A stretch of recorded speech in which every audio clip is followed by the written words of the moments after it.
Sarah Chen's hands trembled as she sat in the worn leather chair across from her lawyer, James Mitchell.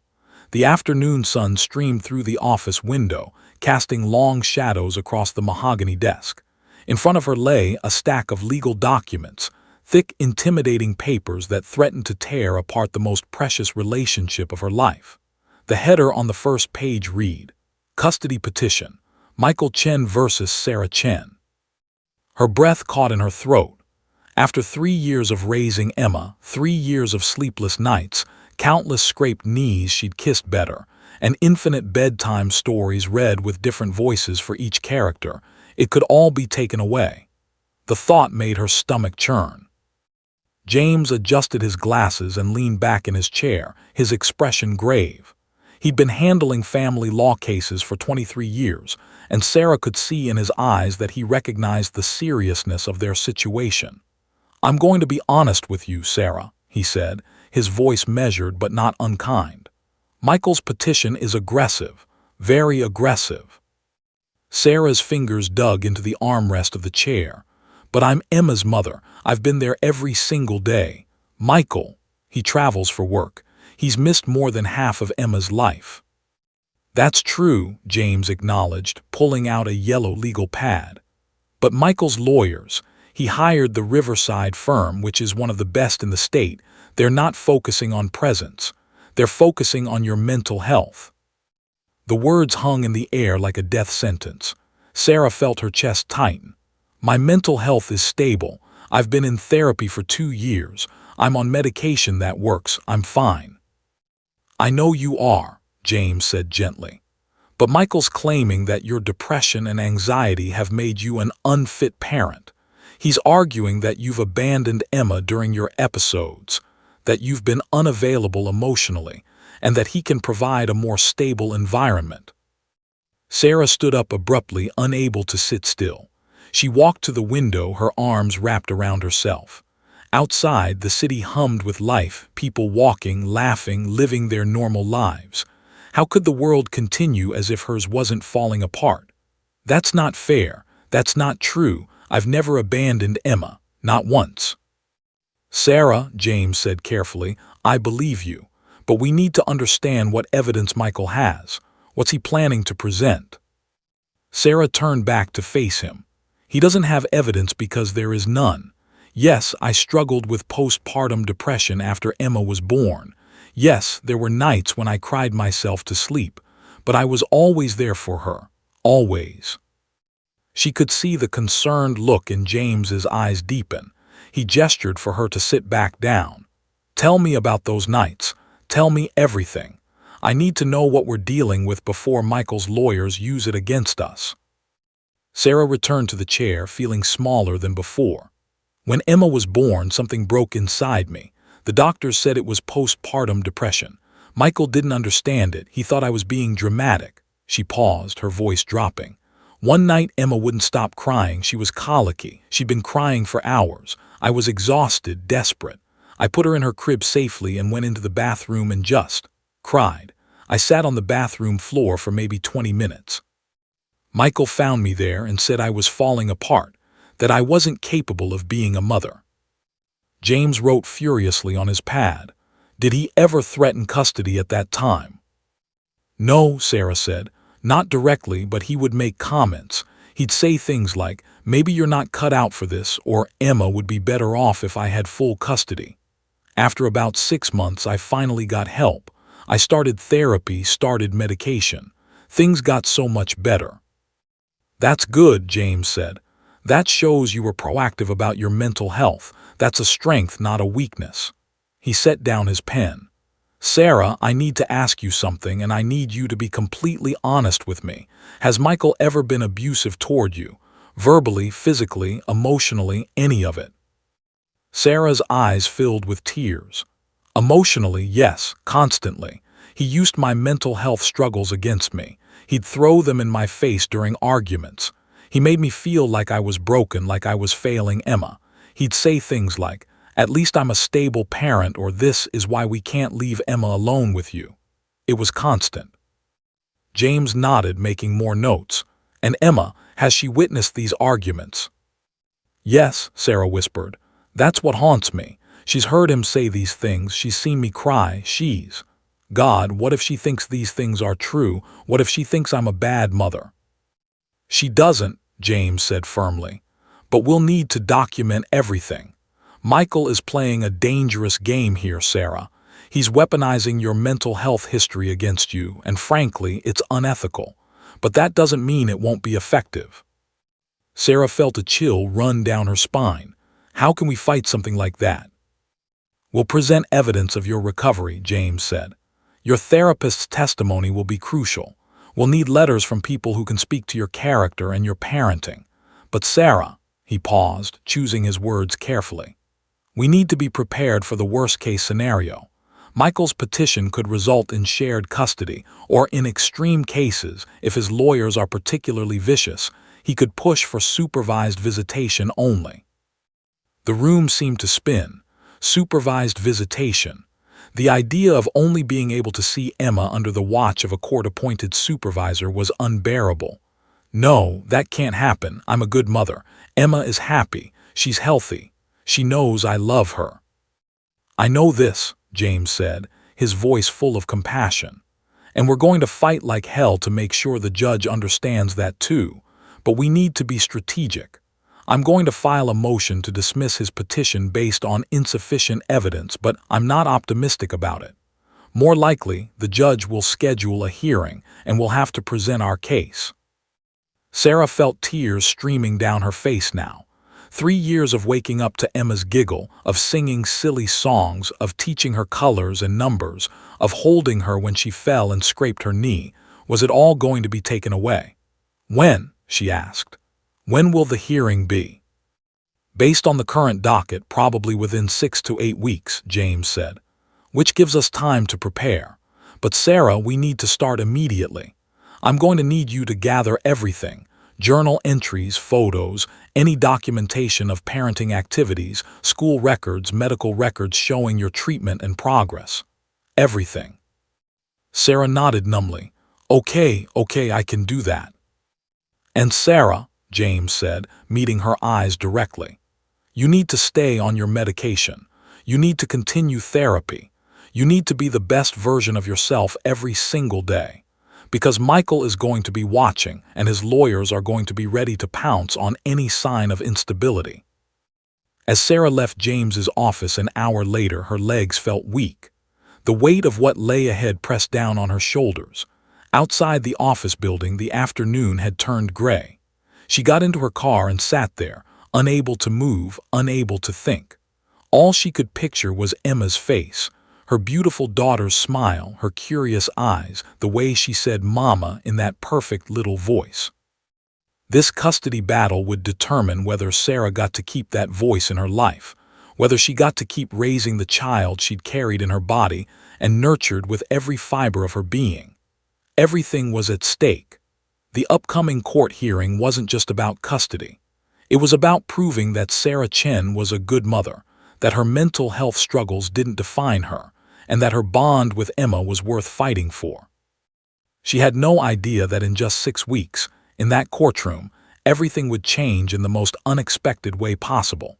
2 years before the custody battle that would shake her world, Sarah Chen stood at a crossroads so dark that she couldn't see a way forward. It was a Thursday evening in March, and she sat on her bedroom floor in the apartment she shared with Michael, her knees drawn up to her chest, wondering if anyone would even notice if she simply disappeared. Emma was sleeping soundly in her crib in the nursery down the hall. The baby was 14 months old, a beautiful, healthy child with her father's dark eyes and Sarah's stubborn chin. Emma was perfect. Emma was also the reason Sarah felt like a complete failure. The postpartum depression had crept in slowly at first, almost unnoticeable. After Emma's birth, Sarah had expected to feel exhausted. All new mothers felt exhausted. She'd expected some mood swings, that was normal too. But what she experienced was something far darker. It was as if a black curtain had descended over her life, muffling all joy, all color, all hope. For months, Sarah had hidden it. She'd smiled when visitors came to see the baby. She'd assured her mother that everything was fine. She'd told Michael she was just tired. but inside she was drowning. Every morning felt like an impossible task. Getting out of bed required more energy than she possessed. Showering felt like climbing a mountain. Caring for Emma, whom she loved desperately, felt like an obligation that was slowly crushing her. The worst part was the guilt. Sarah felt guilty for not being happy. She had a beautiful baby, a husband, a comfortable home. Why couldn't she just be grateful? Why was she crying herself to sleep every night? Why did she wake up with a sense of doom that wouldn't lift until she collapsed back into bed? The shame of these feelings was almost as suffocating as the depression itself. That Thursday evening, sitting alone on her bedroom floor while her daughter slept peacefully, Sarah reached a breaking point. She realized she couldn't continue like this. Something had to change, or she was going to lose herself completely. On Friday morning, she called her doctor. By Monday, she had an appointment with a therapist named Dr. Patricia Morrison. "Tell me what brought you in today," Dr. Morrison said during their first session. She was a woman in her 60s with kind gray eyes and an office that smelled like lavender. There was something about her calm presence that made Sarah feel like maybe, just maybe, things could get better. Sarah spent that first session crying. She talked about her childhood, about feeling like she never quite measured up to her parents' expectations. She talked about the pressure she'd always felt to be perfect, to succeed, to never ask for help. She talked about how unprepared she'd felt for motherhood, how terrifying it was to be responsible for another human being, how guilty she felt for not feeling the joy everyone said she should feel. "You have postpartum depression," Dr. Morrison said gently. "This isn't a character flaw. It's not a sign that you're weak or that you're a bad mother. It's a medical condition and it's treatable." Those words, "it's treatable," gave Sarah her first glimmer of hope in months. Dr. Morrison referred her to a psychiatrist who prescribed medication. The first week on the medication, Sarah felt nothing different. The second week, she felt slightly more capable of getting out of bed. By the fourth week, she noticed that the black curtain was thinning, allowing tiny threads of light to break through. But recovery wasn't linear. There were good days and bad days. And on one particularly bad day, Sarah realized that she needed more than medication and therapy. She needed a reason to get out of bed on the mornings when depression whispered that there was no point. That's when her mother suggested getting a dog. "A pet can give you structure," her mother, Linda, said over coffee. "You have to feed it, walk it. It gives you a reason to get up and move. And they provide unconditional love, which is something you need right now." Sarah's first instinct was to refuse. How could she possibly take care of a dog when she was struggling to take care of herself? But as she thought about it more, the idea began to appeal to her. She started researching therapy dogs, emotional support animals, and breed temperaments. 6 weeks later, on a cold Saturday morning in May, Sarah walked into the Riverside Animal Shelter with her mother. The shelter was a vast, noisy place filled with barking dogs and the sound of human footsteps echoing off concrete floors. The smell of disinfectant filled the air.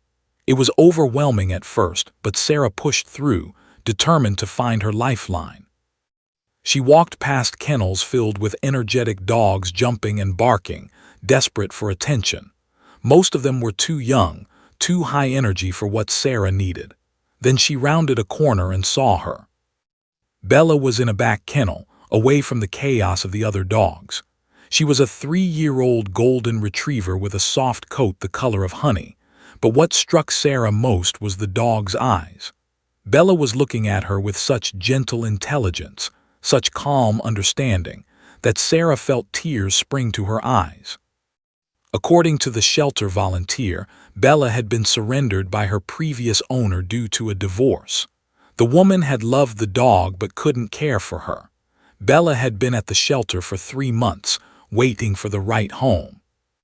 Sarah knelt down and Bella approached her slowly, deliberately.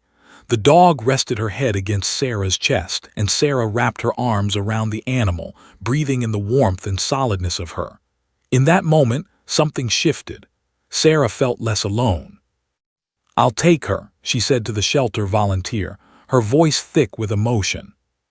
The adoption paperwork took 2 hours, but Sarah didn't mind. She sat in the shelter office, filling out forms with a sense of purpose she hadn't felt in months.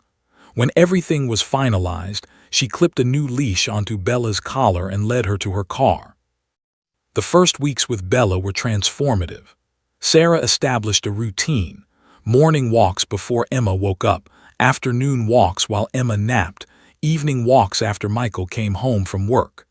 The physical activity, the fresh air, the responsibility of caring for another living being, it all helped pull Sarah out of the darkness. But it was more than just the routine. Bella had an uncanny ability to sense when Sarah was struggling. On days when the anxiety threatened to overwhelm her, when panic attacks loomed at the edges of her consciousness, Bella would rest her head on Sarah's lap and stay there, grounding her, reminding her that she wasn't alone. And then something magical happened. Emma and Bella bonded immediately. When Emma was 16 months old and Bella was newly integrated into their home, the toddler reached out and gently touched Bella's face. Instead of pulling away, Bella licked the baby's hand. From that moment on, they were inseparable. Emma would crawl after Bella around the apartment. Bella would wait patiently while Emma attempted to throw a tennis ball. At night, Bella insisted on sleeping in Emma's room, her large body positioned so the baby could rest her hand on the dog's warm fur. Michael was skeptical about the dog at first. "That's a huge responsibility," he'd said when Sarah brought Bella home. "What if it bites Emma? What if you can't handle taking care of both of them?" But as weeks turned into months and Sarah's mental health stabilized, even Michael couldn't deny the positive impact Bella had on their household. The dog seemed to understand that Sarah and Emma needed her, and she gave them everything: unconditional love, comfort, stability, and hope. When Sarah's therapist suggested that she might want to bring Bella to the upcoming custody hearing for emotional support, Sarah had immediately thought it was the right decision. Dr. Morrison even wrote a letter explaining how Bella functioned as an emotional support animal, and how the dog had been instrumental in Sarah's recovery. But neither Sarah nor her therapist anticipated just how crucial Bella's presence would be in that courtroom. As Sarah now faced the custody battle, she realized that Bella wasn't just her lifeline. She was the thread connecting mother and daughter, and the evidence of Sarah's strength and resilience. The dog that had saved her life might also save her relationship with her daughter. The courtroom smelled like old wood and leather. Sarah sat at the plaintiff's table, her hands folded in front of her, trying to keep them from shaking. She wore a navy blue suit that James had helped her pick out, professional but not cold, conservative but not submissive. Everything about her appearance had been strategically chosen to present the image of a stable, capable mother. Beside her sat Bella, the golden retriever, calm and composed in a special vest that identified her as an emotional support animal.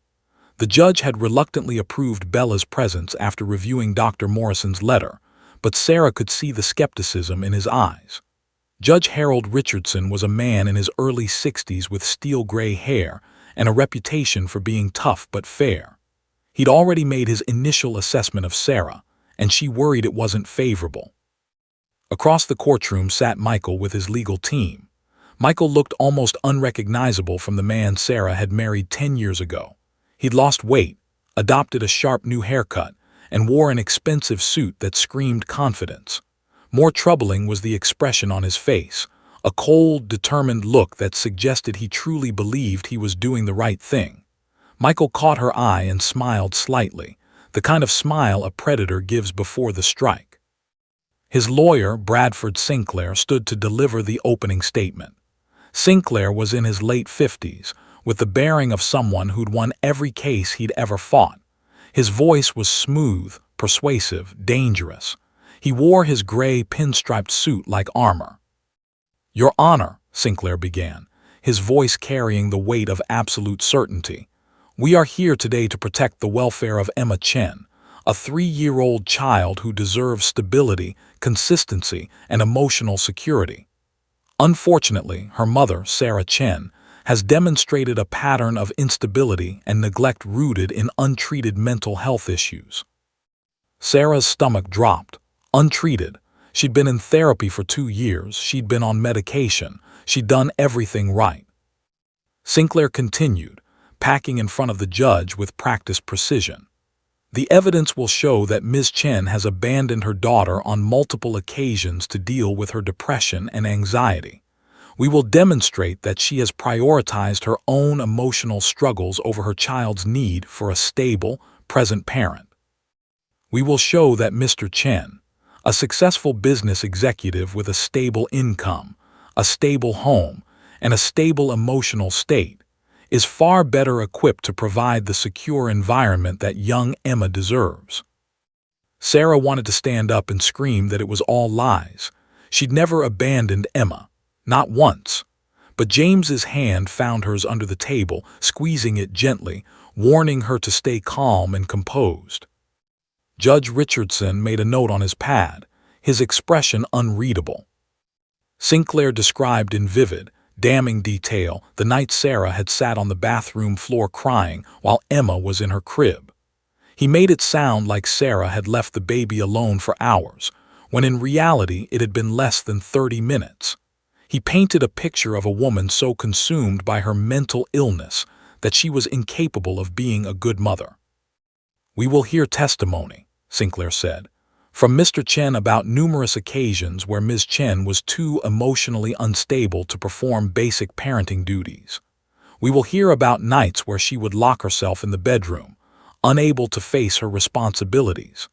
We will hear about the numerous times Mr. Chen had to step in and care for Emma because her mother was incapacitated by her mental health condition." Sarah felt tears forming, but she forced them back. She couldn't cry. Not here. Not now. The judge would see tears as confirmation of emotional instability. James had prepared her for this. "They're going to try to make you look unstable," he'd said during their last meeting. "They're going to twist the truth and present your mental health recovery as evidence that you're unfit. Don't react. Don't cry. Don't get angry. Just sit there and let the truth speak for itself." But it was so much harder to do that than to hear it described. "Furthermore, Your Honor," Sinclair continued, "the defendant has chosen to introduce an animal into the home, an emotional support dog that she admits she relies on to manage her mental health. While we respect Ms. Chen's efforts to seek help, this dependence on an animal to regulate her emotions is precisely the kind of instability that should disqualify her from primary custody." Sarah heard the words dependence and instability like weapons being fired directly at her heart. How dare he frame her recovery as evidence of unfitness? How dare he use her choice to seek help against her? "In conclusion," Sinclair said, turning to face the judge directly, "while Mr. Chen seeks shared custody with the hope that his daughter might benefit from spending time with her mother, he must also protect Emma from the consequences of her mother's documented mental health issues. The evidence will demonstrate that primary custody with Mr. Chen, with supervised visitation for Ms. Chen, is in Emma's best interest." The courtroom seemed to tilt. Supervised visitation. The words echoed in Sarah's mind like a death knell. That meant she could only see Emma under the watch of a court-appointed monitor. It meant she'd be treated like she was dangerous. It meant her relationship with her daughter would be reduced to a few supervised hours each week. Judge Richardson looked at Sarah, and she saw the change in his eyes. The skepticism had deepened into something worse, doubt. He'd heard Sinclair's opening statement, and without hearing a single piece of evidence, the judge had already begun to believe that Sarah was an unfit mother. Then Michael took the stand. He spoke with the practiced ease of someone who'd rehearsed his testimony 100 times.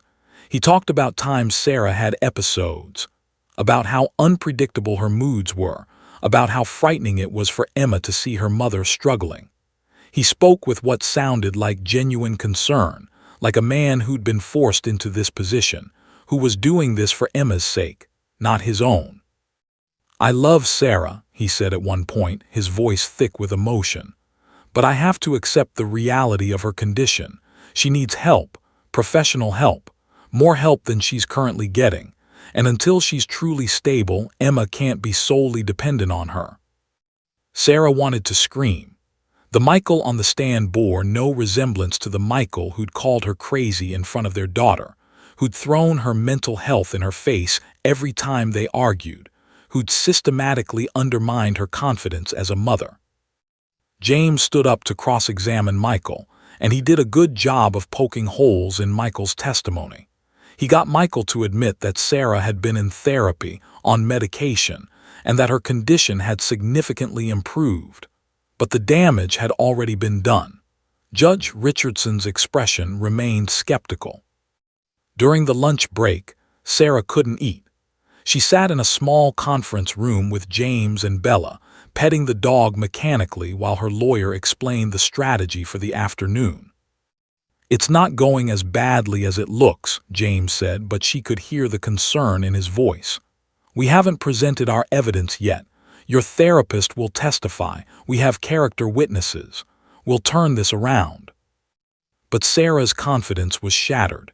She looked at Bella, at the dog's gentle, knowing eyes, and felt the sting of tears that she'd been holding back all morning.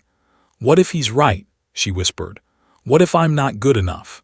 What if Emma really would be better off with him?" Bella rested her head against Sarah's chest, and for a moment, the dog's calm presence was the only thing keeping Sarah from completely falling apart. That afternoon, more of Michael's witnesses testified. A neighbor claimed she'd seen Emma crying outside Sarah's apartment while Sarah wasn't watching.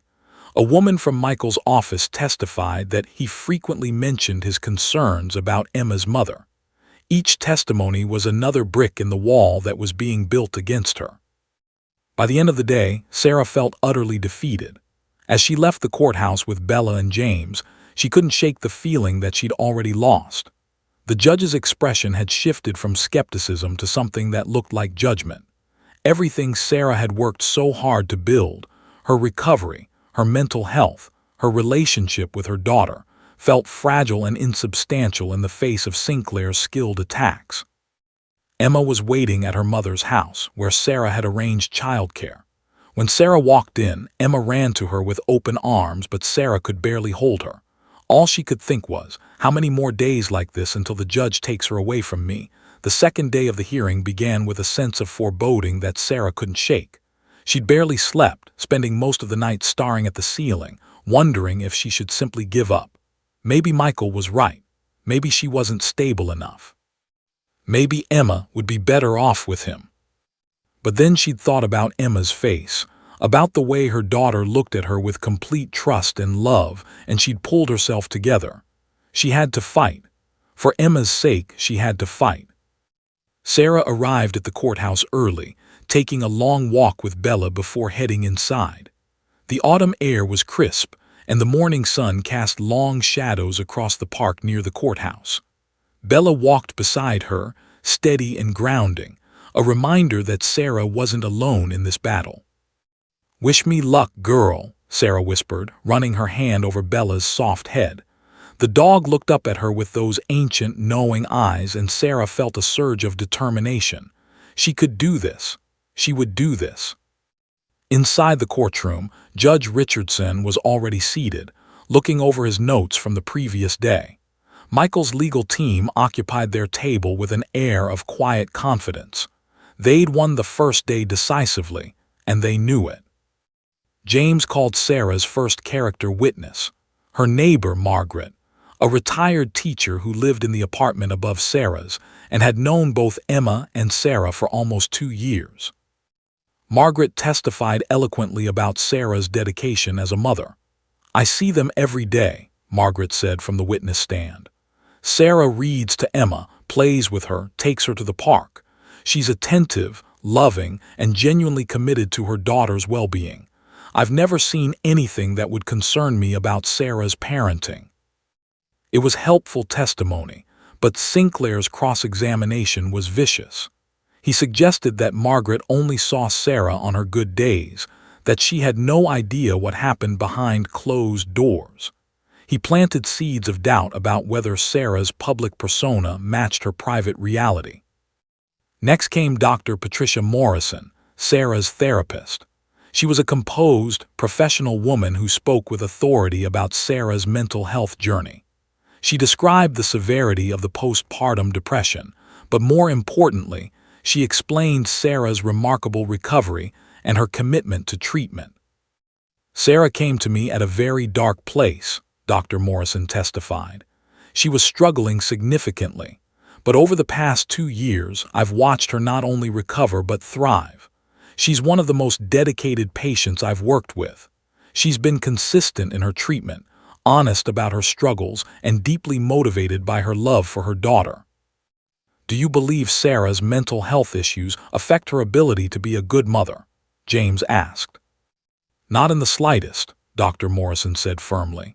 "In fact, I would argue that her mental health journey has made her a more empathetic, self-aware, and dedicated parent. She understands her own needs and seeks help when needed. That's the opposite of instability. That's maturity and responsibility." It was powerful testimony, and Sarah felt a glimmer of hope.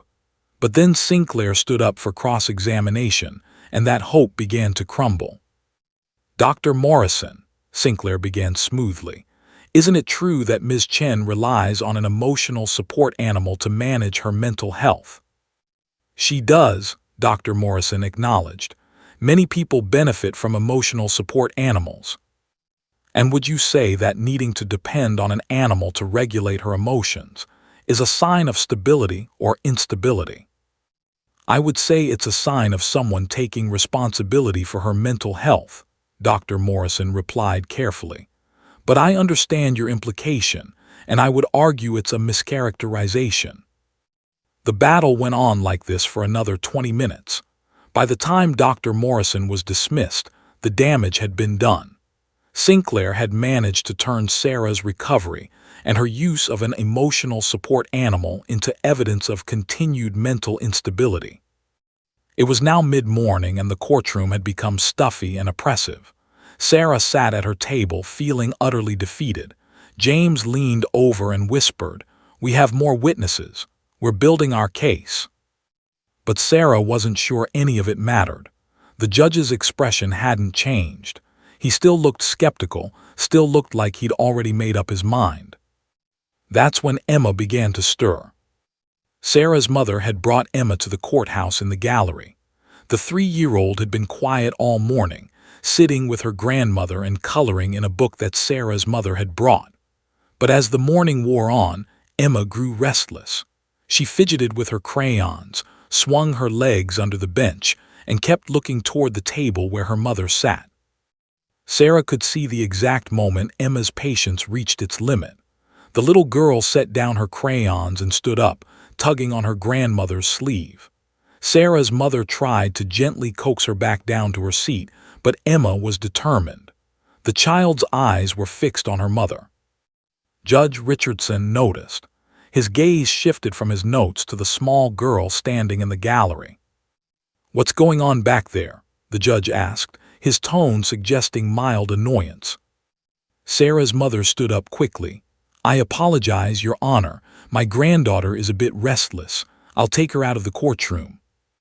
But Emma had other ideas. The 3-year-old pulled her hand from her grandmother's grasp and began walking toward the center of the courtroom. Her small footsteps echoed in the tense silence. Every adult in the room turned to watch her, confused.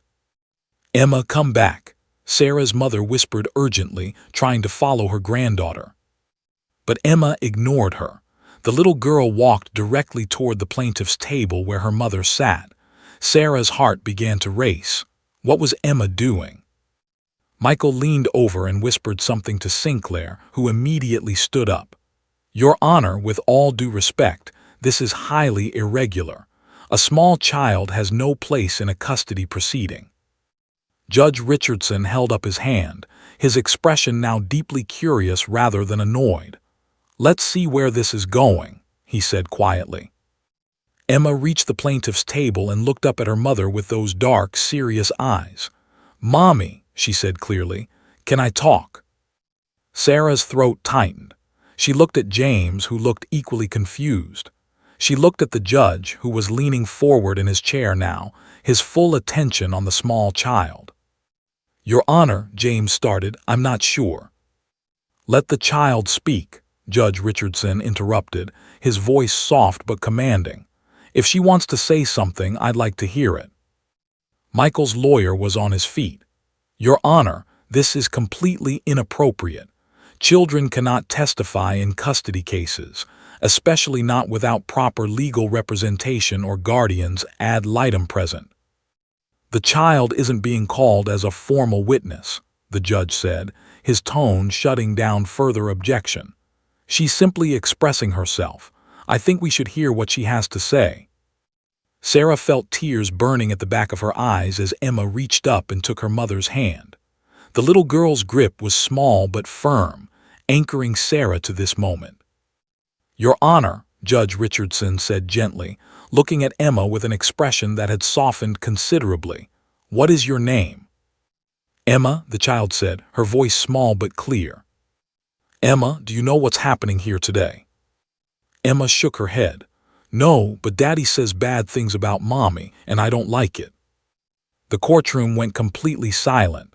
Michael shifted in his seat, visibly uncomfortable for the first time. Judge Richardson's expression became even more interested. "Can you tell me about that, Emma? What bad things does your daddy say?" Sarah held her breath. She wanted to tell Emma to stop, that this wasn't her job, that she was just a baby and shouldn't be involved in this adult battle. But at the same time, every fiber of her being needed to hear what her daughter was about to say. Emma looked back at her mother as if seeking permission. Sarah nodded slightly, her eyes filled with tears. The little girl turned back to the judge. "He says Mommy is crazy. He says it when Mommy talks to Bella. He says she's a bad mommy, but she's not." The words hung in the courtroom like dynamite with a lit fuse. Sinclair was on his feet immediately. "Your Honor, this is ridiculous. A 3-year-old cannot possibly understand the context of adult conversations." "I'm not finished," Judge Richardson said quietly, holding up his hand. "Emma, sweetie, what do you want to tell me?" Emma's small hand gripped Sarah's tightly. "I want to tell you that my mommy is the best mommy, and she loves me. Even when she's sad, she still loves me. Bella helps my mommy feel better. And Daddy is mean when Mommy talks to Bella." The silence that followed was deafening. Judge Richardson sat back in his chair, and Sarah could see the shift in his expression. The skepticism had transformed into something else, concern, perhaps, or a dawning realization that this case wasn't what he'd thought it was. Michael looked like he'd been struck. His confident mask had slipped, revealing something raw and panicked underneath. "Thank you, Emma," the judge said softly. "You've been very brave." Emma turned back to her mother and climbed into Sarah's lap, burying her face against her mother's chest. Sarah held her daughter close, tears streaming down her face, completely overwhelmed by what had just happened. Sinclair looked like he wanted to object, but he seemed to realize that any further objection would only make things worse. Michael's legal team exchanged anxious glances. Judge Richardson made several notes on his pad, his expression completely changed. When he looked up, he was no longer looking at Sarah with skepticism. He was looking at her with something that resembled understanding. "I think we need to take a recess," he announced. "Court will resume in 30 minutes. During the 30-minute recess, Sarah sat in the small conference room with James and Emma, her hands shaking so badly that she could barely hold her coffee. Her mother had taken Bella to the bathroom and for a short walk, giving Sarah a moment to process what had just happened. "That was extraordinary," James said, packing back and forth with barely contained excitement. "Your daughter just did more damage to Michael's case than anything we could have presented." "But she's just a baby," Sarah whispered, looking down at Emma, who was sitting quietly in a chair beside her mother, swinging her legs and looking completely oblivious to the impact of her words. "I don't want her to be involved in this. She shouldn't have to." I know, James said gently, placing a hand on Sarah's shoulder. But the fact is, she spoke the truth, and that truth is exactly what we needed the judge to hear. Sarah pulled Emma close, kissing the top of her daughter's head. Are you okay, baby? That was a lot. Mommy, why was Daddy being mean? Emma asked innocently. I don't like when Daddy is mean. The question broke something open inside Sarah. Her daughter understood. Somehow, at only 3 years old, Emma understood that her father's behavior was wrong, that his words were cruel, that something wasn't right about the way he treated her mother. I know, sweetheart, Sarah said, holding back tears. You were very brave in there. You told the truth, and that was the right thing to do. When the bailiff announced that court was back in session, Sarah carried Emma back into the courtroom. The little girl was drowsy now, the emotional exertion having exhausted her. Emma rested her head on her mother's shoulder as Sarah took her seat.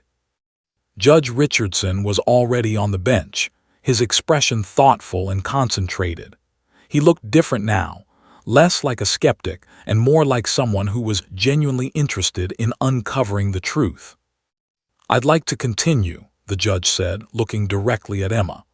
Emma, you mentioned that your daddy says your mommy is crazy. Can you tell me more about that? Sarah's heart began to race.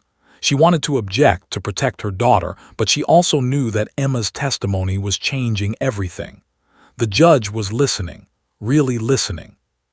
Emma sat up in her mother's lap, her small face serious. Daddy says it when Mommy talks to Bella. He says, Sarah, you're crazy. He says bad words. What kind of bad words? The judge asked gently. He calls her names, Emma said, her voice small but clear. He says she's broken. He says she's not a real mommy. He says lots of mean things. Sarah felt tears streaming down her face. Her daughter had witnessed this.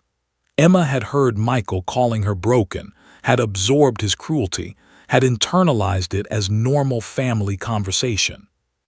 Does that make you feel sad when your daddy says these things? Judge Richardson asked. Emma nodded vigorously. Yes, my tummy gets funny and I feel scared. Scared of what? Scared that Mommy will go away. Scared that Daddy is really mean. Scared that Mommy is sick and Daddy says she is. The courtroom was silent. Even the court stenographer seemed to be holding her breath. Judge Richardson leaned back slightly, his expression grave. And Emma, when your mommy talks to Bella, does your mommy seem happy or sad? Happy, Emma said immediately. Mommy smiles when she talks to Bella. Bella helps Mommy feel better. Then Mommy plays with me. So your mommy feels better after talking to Bella? Yes, Emma said. That's what Mommy does. When she's sad, she talks to Bella.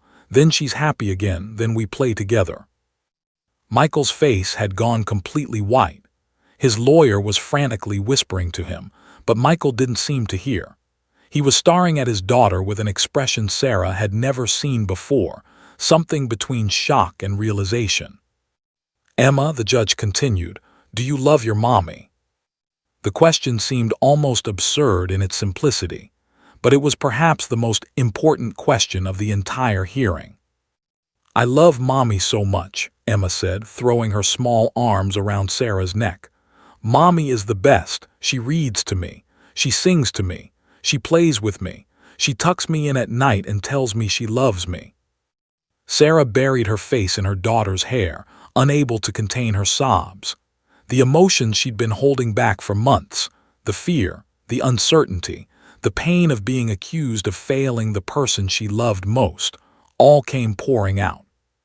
She does everything for me, Emma continued, her small voice somehow cutting through Sarah's tears. Daddy is mean, but Mommy is nice. Mommy takes care of me even when she's sad. Mommy never leaves me. Never. Judge Richardson was studying Michael now, his expression hardened. And Emma, when your daddy says your mommy is crazy, how does that make you feel about your mommy? Emma was quiet for a moment, considering the question with the seriousness of a much older child. It makes me sad because it's not true. Mommy is not crazy. She gets sad. But that doesn't make her bad. The judge nodded slowly, making extensive notes. When he looked up, his eyes found Michael's, and Sarah saw something shift in the judge's demeanor. The skepticism was completely gone now, replaced by what looked like anger. Anger at a father who would use a mother's mental health struggles as a weapon against her. Anger at the systematic emotional abuse that had been inflicted on both mother and daughter. "I have one more question for you, Emma," the judge said. "If you could choose who you wanted to live with and you could spend as much time as you wanted with that person, who would you choose?" Sinclair was on his feet immediately. "Your Honor, that question is inappropriate and—" "I'm asking a child her preference," Judge Richardson said coolly, "which is entirely appropriate in a custody proceeding. The child may answer." Emma didn't hesitate. "Mommy, I want to be with Mommy always. Even though your Mommy gets sad sometimes." "Yes," Emma said firmly, "because Mommy loves me. Daddy doesn't love me like Mommy does." The words hung in the air like an explosion.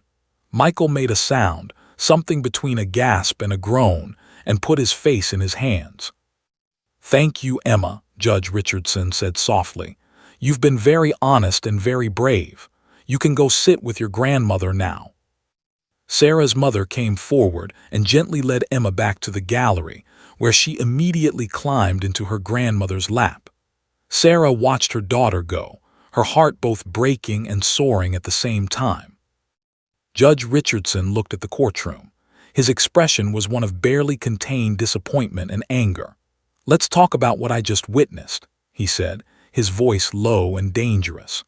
"I heard a 3-year-old child describe a pattern of emotional abuse directed at her mother. I heard a child explain that she witnesses her father calling her mother degrading names. I heard a child express fear in response to her father's behavior. And I heard a child demonstrate extraordinary clarity about her mother's mental health, that being sad is not the same as being a bad parent." He turned to face Michael directly. "Mr. Chen, I would like to speak with you and your counsel in chambers, now." As Michael and Sinclair stood to follow the judge, Michael caught Sarah's eye. For the first time, she saw something in his expression that wasn't confidence or control. She saw fear. The facade had cracked. The truth, delivered through the innocent voice of a 3-year-old, had shattered his carefully constructed narrative. The judge's parting words echoed through the courtroom as he rose from the bench. "I have serious concerns about what I've just heard. We will reconvene after I speak with Mr. Chen and his counsel."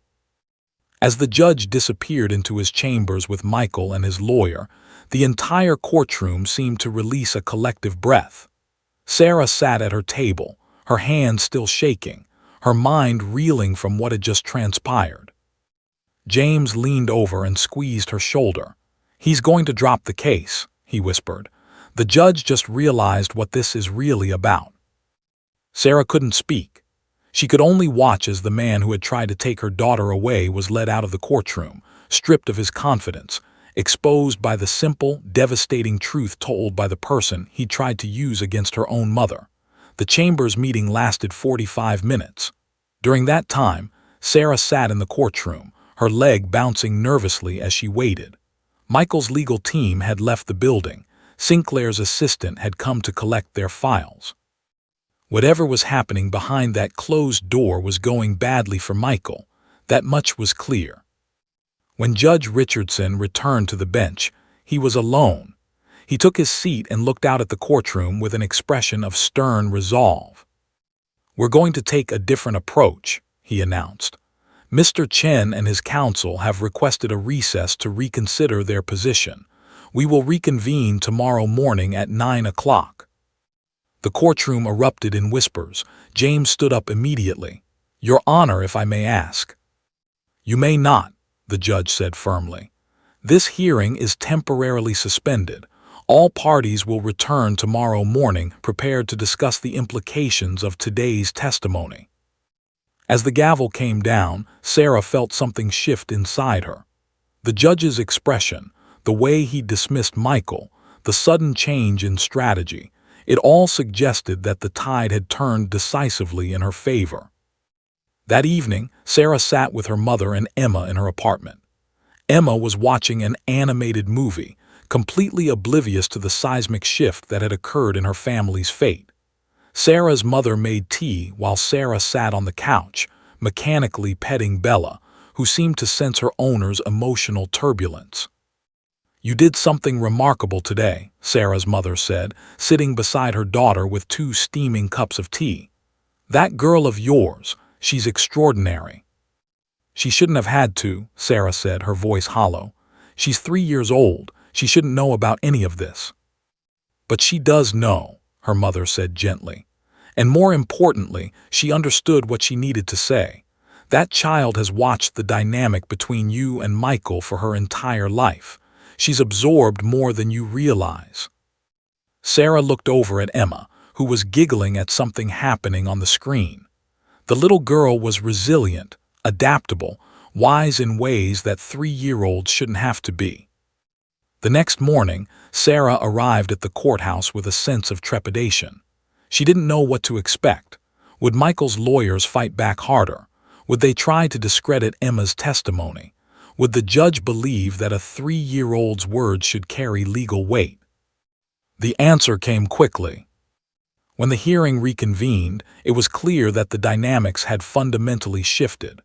Michael sat at his table looking defeated, his earlier confidence completely gone. Sinclair was there, but his aggressive posture had been replaced with something more cautious. Judge Richardson wasted no time. "I've spent the night reviewing my notes from yesterday's testimony," he said, looking directly at Michael.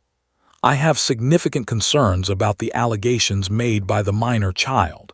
Mr. Chen, before we proceed, your counsel has informed me that you may be prepared to modify your petition." Sinclair stood up. "Your Honor, my client has reconsidered his position. We would like to withdraw the petition for primary custody. We would also like to propose a revised visitation arrangement that takes into account the minor child's expressed preferences and concerns." The words hung in the air. Withdrawal. It was exactly what Sarah had hoped for but hadn't dared to believe would actually happen. "That's very wise," Judge Richardson said coldly, "because I was prepared to not only deny your custody petition, but to order a full investigation into allegations of emotional abuse and parental alienation." Sarah felt her mother's hand find hers, squeezing it tightly. "However," the judge continued, "before we finalize any agreement, I would like to hear directly from the minor child one more time. I want to ensure that her previous testimony was accurate and not influenced by either parent." There were objections from Sinclair immediately. "Your Honor, further questioning of the minor child would be inappropriate and potentially traumatic." "The child expressed herself clearly and appropriately yesterday," Judge Richardson interrupted. "I believe she's capable of answering a few clarifying questions. Bailiff, could you please bring the minor child back into the courtroom?" Sarah's mother went to retrieve Emma from the waiting room where she'd been coloring with Sarah's paralegal. When Emma returned, she looked refreshed, happy, completely unaware that her words from the previous day had caused such upheaval. "Emma," Judge Richardson said gently as the child stood before him, "I have a few more questions for you. Is that okay?"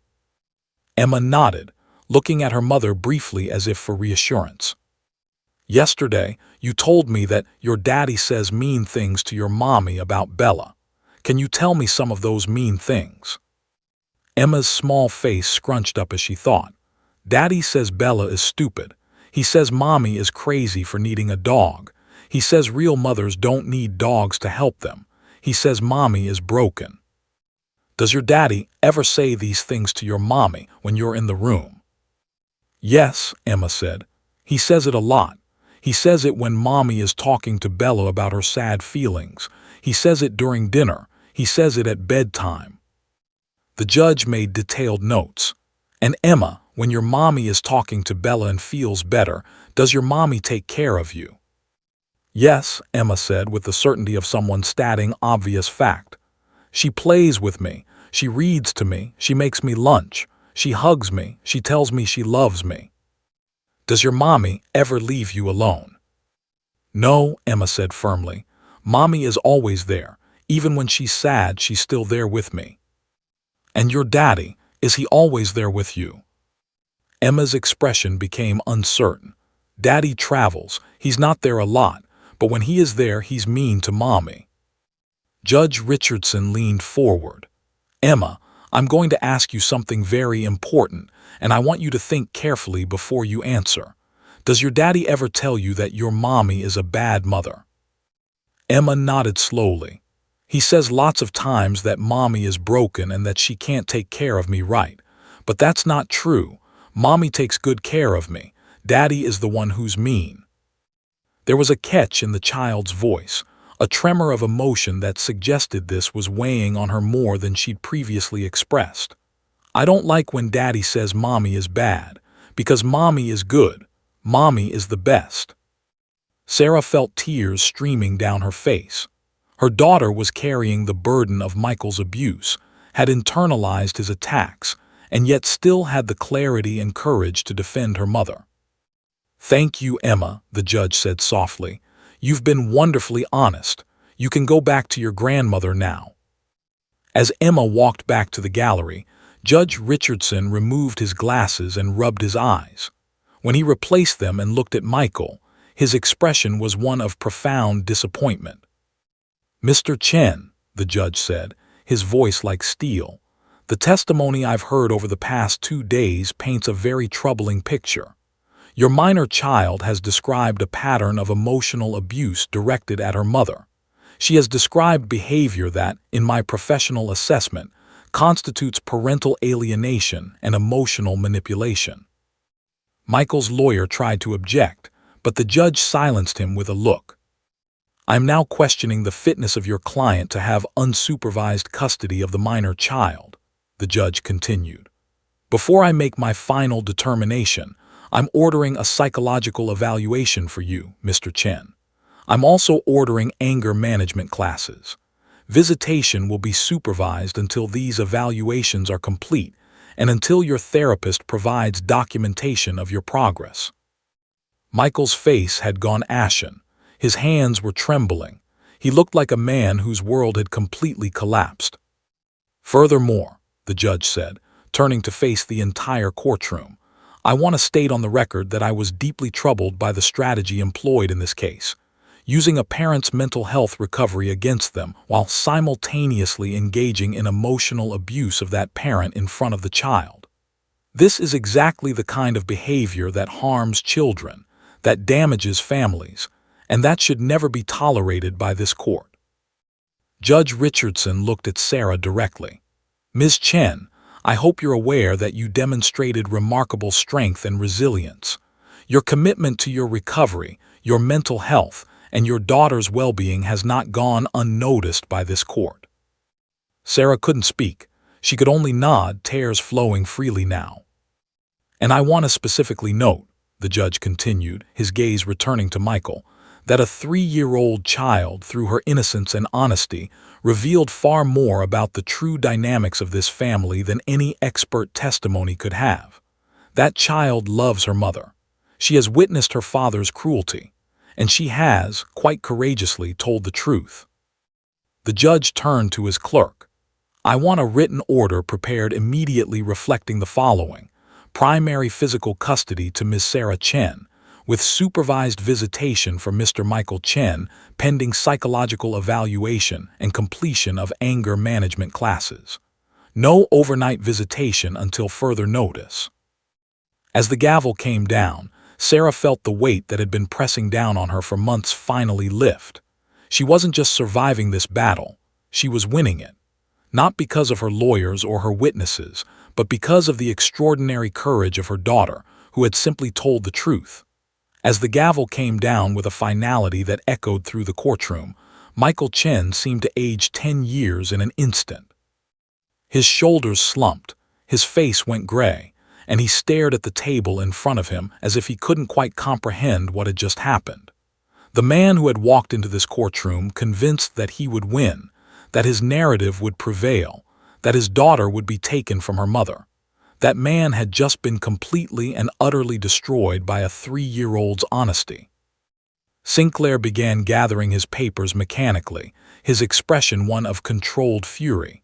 He leaned over and whispered something urgent to Michael, but Michael didn't seem to hear. The lawyer's voice grew slightly louder, more insistent, and Michael finally looked up with hollow eyes. "We need to talk," Sinclair said sharply. "Outside now." Michael stood up slowly, like a man moving through water. He glanced toward the gallery where Sarah sat, and for just a moment their eyes met. Sarah saw something break inside him, a final shattering of whatever false confidence or justification he'd been clinging to. He looked away quickly and followed his lawyer out of the courtroom. Sarah's mother pulled her into a tight embrace. "You did it," she whispered. "You actually did it." But Sarah barely heard her. She was watching the space where Michael had been, watching the doors close behind him, trying to process the reality of what had just occurred. She'd gone from despair just 24 hours ago to complete vindication in the span of a single hearing. In the courthouse hallway, in a quiet alcove away from the main flow of traffic, Michael sat on a bench with his head in his hands, while Sinclair paced back and forth in front of him like a caged predator. "Do you understand what you've done?" Sinclair said, his voice tight with barely contained rage. "Do you understand what your behavior in this courtroom has cost you?" Michael looked up and tears were streaming down his face. "She testified against me," he said, his voice hollow. "My own daughter testified against me." "Of course she did," Sinclair snapped. "Because you were stupid enough to repeatedly demean her mother in front of her. You were arrogant enough to believe that a child wouldn't remember the things you said. You were foolish enough to think that calling someone crazy repeatedly in front of their 3-year-old wouldn't have consequences." Michael put his face back in his hands. "What happens now?" "Now," Sinclair said bitterly, "now you undergo psychological evaluation. Now you complete anger management classes. Now you see your daughter under the supervision of a court-appointed monitor. Now you pay Sarah's legal fees and undergo regular therapy. That's what happens now." "How long?" Michael asked quietly. "The judge said until further notice," Sinclair said coldly, "which means you're essentially on probation in your own relationship with your daughter. You destroyed your custody case, Mr. Chen. You didn't just lose, you exposed yourself as an emotionally abusive parent. Do you understand the implications of that?" Michael didn't respond. He just sat there, a broken man, finally grasping the magnitude of his mistakes. Meanwhile, back in the courtroom, Sarah was being embraced by James, who was clearly elated by the outcome. "This is unprecedented," he said, practically glowing. "I've never seen a custody case turn on the testimony of such a young child, and I've certainly never seen it be so decisive. You need to understand, Sarah, you didn't just win custody, you won vindication. The judge recognized Michael's emotional abuse. That's going to be part of the permanent court record." Sarah nodded numbly, still not quite believing this was real. Emma tugged on her sleeve, looking up at her mother with those serious dark eyes. "Mommy, did I do good?" Emma asked. Sarah knelt down and pulled her daughter into her arms, holding her close enough to feel the small heartbeat against her chest. "You were so brave, baby, so incredibly brave.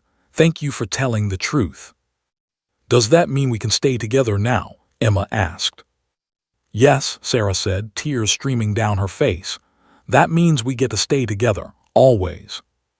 The courthouse steps were busy with the lunch crowd when Sarah, Emma, and her mother emerged into the afternoon sunlight. Sarah had Bella on a leash, and the dog seemed to sense the momentousness of the occasion, walking with her head held high, her golden coat gleaming in the sunlight. Several reporters had gotten wind of the case. Custody battles rarely attracted media attention unless there was something particularly compelling about them. And apparently, a 3-year-old's courtroom testimony qualified as compelling. But James quickly ushered Sarah and her family away from the reporters, protecting them from the attention. "You don't owe anyone comments," he said firmly. "This case is resolved in your favor. That's all that matters." That evening, Sarah sat in her apartment with Emma sleeping peacefully beside her on the couch. Bella rested at their feet, her presence as grounding and comforting as always. Sarah's mother was in the kitchen making dinner, and for the first time in months, there was a sense of peace in the apartment. Not the fragile, anxious peace of someone waiting for disaster, but the solid, real peace of someone who had survived the disaster and come out the other side. Her phone buzzed. It was a text from Dr. Morrison. "I heard the good news. I'm so proud of you. See you at our appointment next week." Sarah felt tears of relief and gratitude. Her therapist had believed in her throughout this entire ordeal. So had her mother. So had James. But most importantly, Emma had believed in her, had defended her, had shown the world the truth that Sarah had been trying to prove all along, that she was a good mother, that her mental health struggles didn't define her, that her love for her daughter was real and deep and unwavering. She looked down at Emma's sleeping face, at the peaceful expression on her daughter's face now that the stress and tension of the hearing was over. Emma had absorbed so much. The tension between her parents, the fear of potentially being taken away from her mother, the burden of having to speak truths that no 3-year-old should have to articulate. But somehow, this child had done it with grace and clarity that would likely stay with everyone who witnessed it for the rest of their lives. Sarah's phone rang. She answered it quietly, careful not to wake Emma. "Ms. Chen," a woman's voice said on the other end. "This is Judge Richardson's clerk. The judge wanted me to inform you that he's prepared a detailed written order that will be ready for you to pick up tomorrow morning. He also asked me to tell you personally that he found your case moving. He said you should be very proud of yourself and your daughter." Sarah felt her throat tighten with emotion. "Thank you," she whispered. "Please tell the judge that I'm grateful for everything." After the call ended, Sarah sat in the quiet of her apartment, holding her sleeping daughter with Bella pressed against her leg.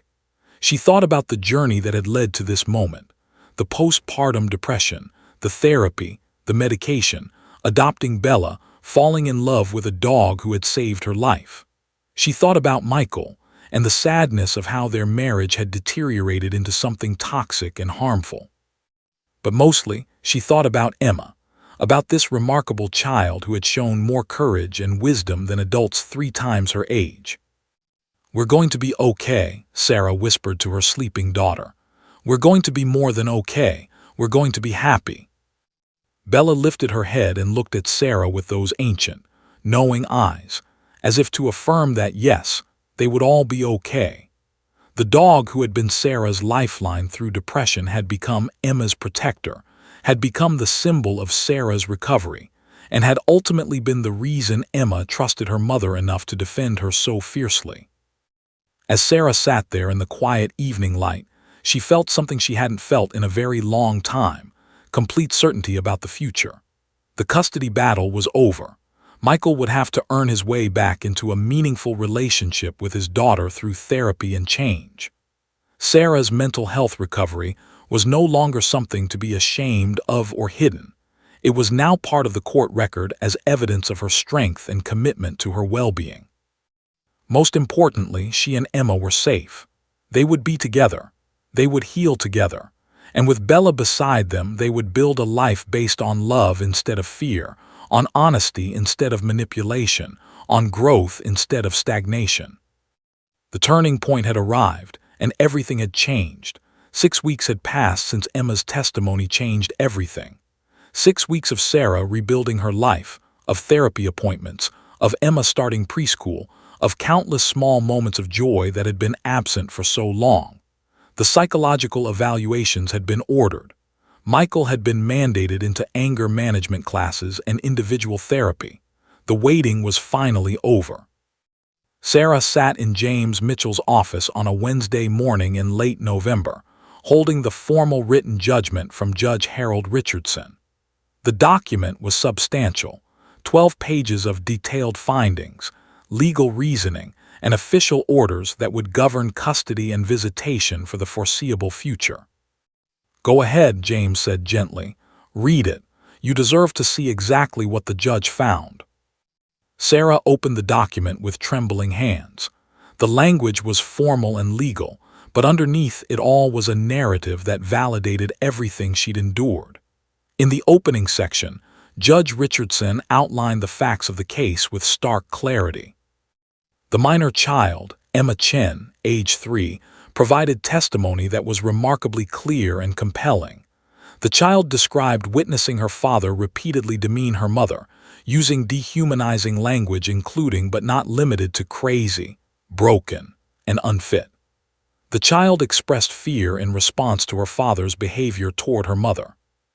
The child demonstrated sophisticated understanding of her mother's mental health condition and correctly identified that her mother's emotional struggles did not diminish her mother's capacity to parent effectively. Sarah felt tears forming as she read on. The judge had documented, in official legal language, that Michael's behavior constituted emotional abuse. More significantly, the judge had recognized what Sarah had been trying to prove all along, that mental health struggles didn't make someone a bad parent. The next section was Sarah's favorite. Ms. Sarah Chen has demonstrated remarkable resilience and commitment to her mental health recovery. Her decision to seek professional help, to undertake medication management, and to employ healthy coping mechanisms, including an emotional support animal, demonstrates wisdom and emotional maturity. Her love for her daughter is evident and unwavering. The court finds that Ms. Chen is a fit and capable parent, and moreover, that her personal journey with mental health recovery has equipped her to be a particularly empathetic and attentive mother. Sarah had to stop reading to compose herself. James handed her a tissue box without comment. When she continued, the custody order was unambiguous. Primary physical custody of the minor child, Emma Chen, is awarded to Ms. Sarah Chen. Visitation for Mr. Michael Chen shall be supervised by a court-approved supervisor until such time as psychological evaluation and anger management counseling are completed, and until the minor child's therapist confirms that unsupervised visitation is in the child's best interest.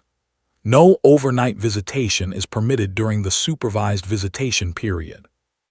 But it was the final section of the judgment that moved Sarah most deeply. This court recognizes that a child's testimony, particularly from a child as young as the minor in this case, must be approached with appropriate caution. However, in this instance, the minor child's testimony was corroborated by multiple other witnesses and evidence, and most importantly, the minor child's simple articulation of truth cut through legal argument and positioned this court to see the actual family dynamics with clarity. The minor child's courage in speaking honestly about her observations has not only preserved her relationship with her mother, but has also ensured that this court could make a decision based on the actual welfare of the child, rather than on the legal manipulations of adults. The court commends the minor child for her bravery and her honesty. Sarah closed her eyes, tears streaming down her face. Her daughter had been officially commended by a judge. Emma's courage had been recognized not just as effective, but as righteous. "You have full custody," James said simply. "It's over, Sarah, you won." That afternoon, Sarah picked Emma up from preschool. The little girl had settled into her new school beautifully, thriving in the structured environment with other children her age. She ran to her mother with arms outstretched, her backpack bouncing on her shoulders. "Mommy, Mommy, I painted today, and I made a new friend named Sophie." Sarah scooped Emma up and spun her around, breathing in the familiar scent of her daughter, a mixture of playground dirt, apple juice, and the apple-scented soap from school. Emma was completely unaware that her life had been forever changed by her testimony. To her, the past 6 weeks had simply been the natural progression of life, going to preschool, spending time with Mommy, playing with Bella, living her days in the peaceful security of knowing she was loved. At home, Bella greeted them with her usual enthusiastic greeting, her entire back end wiggling with joy at seeing her favorite humans. Emma, immediately dropped to the floor and wrapped her arms around the dog's neck. "Hi Bella, I had the best day. I made a painting and it's so pretty." That evening, Sarah made Emma's favorite dinner, pasta with butter and cheese, fruit, and steamed broccoli trees, as Emma called them. While Emma ate, Sarah told her about the judge's decision. "The judge said you were very brave," Sarah explained, keeping her language age-appropriate. "He said that what you said in the courtroom helped him understand that mommy is a good mommy." Emma nodded seriously while chewing her pasta. "You are a good mommy," she said with the absolute certainty of childhood. "You're the best mommy. And the judge said that you and I get to stay together, forever and ever, just like we want." Emma's face lit up with pure joy. "Forever." "Forever," Sarah confirmed, reaching over to brush a strand of hair from her daughter's forehead. "You, me, and Bella, we're a family, and we get to be together." 2 weeks later, Michael completed his anger management course. His therapist, Dr. Kenneth Walsh, submitted a report to the court indicating that Michael was demonstrating improved insight into his behavior. The report noted that Michael had acknowledged his pattern of emotional abuse and was working to develop healthier communication strategies. Michael's first supervised visitation with Emma took place on a Saturday afternoon in the courthouse's Family Visitation Center. Sarah waited in the lobby with Bella while Michael spent 2 hours with his daughter under the supervision of a court-appointed monitor. When Emma emerged, she seemed cheerful enough, but also quieter than usual. "What did you do with Daddy?" Sarah asked gently. "We played," Emma said simply. "He was nice. He didn't say mean things." It was progress, Sarah thought. Not redemption, but progress. And most importantly, Emma didn't seem traumatized by the visit. The supervised setting had created safety, and perhaps Michael's forced participation in therapy was beginning to bear fruit. 3 months later, in early February, Sarah stood in her therapist's office for what had become a ritual, her weekly session with Dr. Patricia Morrison. But today, something felt different. "I want to talk about moving forward," Sarah said. "Not moving on from what happened, but moving forward with my life. I feel like I've been focused on surviving, on protecting Emma, on this custody battle. But now that it's resolved, I'm wondering, who am I beyond all of that?" Dr. Morrison smiled warmly. "That's an excellent question. Who do you want to be?" Sarah thought about it. "I want to be the best version of myself. Not for Emma, not for Michael, not for anyone else, but for me. I want to continue my education. I had to drop out of college when I got pregnant, and I've always regretted that. I want to show Emma that people can work toward their dreams, that recovery isn't just about surviving, it's about thriving." "That's beautiful," Dr. Morrison said. "What would that look like?" "I'm thinking about going back to school part-time," Sarah said. "Maybe completing my degree, social work specifically. I want to help other people who are struggling with mental health issues like I did." Dr. Morrison nodded approvingly. "You would be wonderful at that. Your personal experience, combined with your empathy and intelligence, would make you an excellent social worker." As Sarah left her therapy appointment that afternoon, she felt a sense of purpose that extended beyond just being Emma's mother. She was still that, and she was proud of it. But she was also Sarah Chen, a woman who had survived depression, who had fought for her family, who had learned to ask for help, who had discovered strength she didn't know she possessed. Spring arrived, and with it came the official termination of supervised visitation. Michael had completed his anger management course, finished a significant portion of his individual therapy, and showed no signs of relapsing into the patterns that had characterized his behavior before. Emma's child therapist, Dr. Susan Green, wrote a detailed report indicating that Emma had recovered well from the stress of the custody battle and expressed comfort with continuing visitation with her father, though the child still preferred her time with her mother. Unsupervised visitation would begin, but with the clear understanding, documented in the court order, that any signs of returning to old behavior patterns would result in the immediate reinstatement of supervised visitation. Michael had also agreed to pay Sarah's legal fees and provide increased child support to reflect the reality of custody arrangements. On a warm Saturday afternoon in April, Sarah sat in the park near her apartment with Emma and Bella.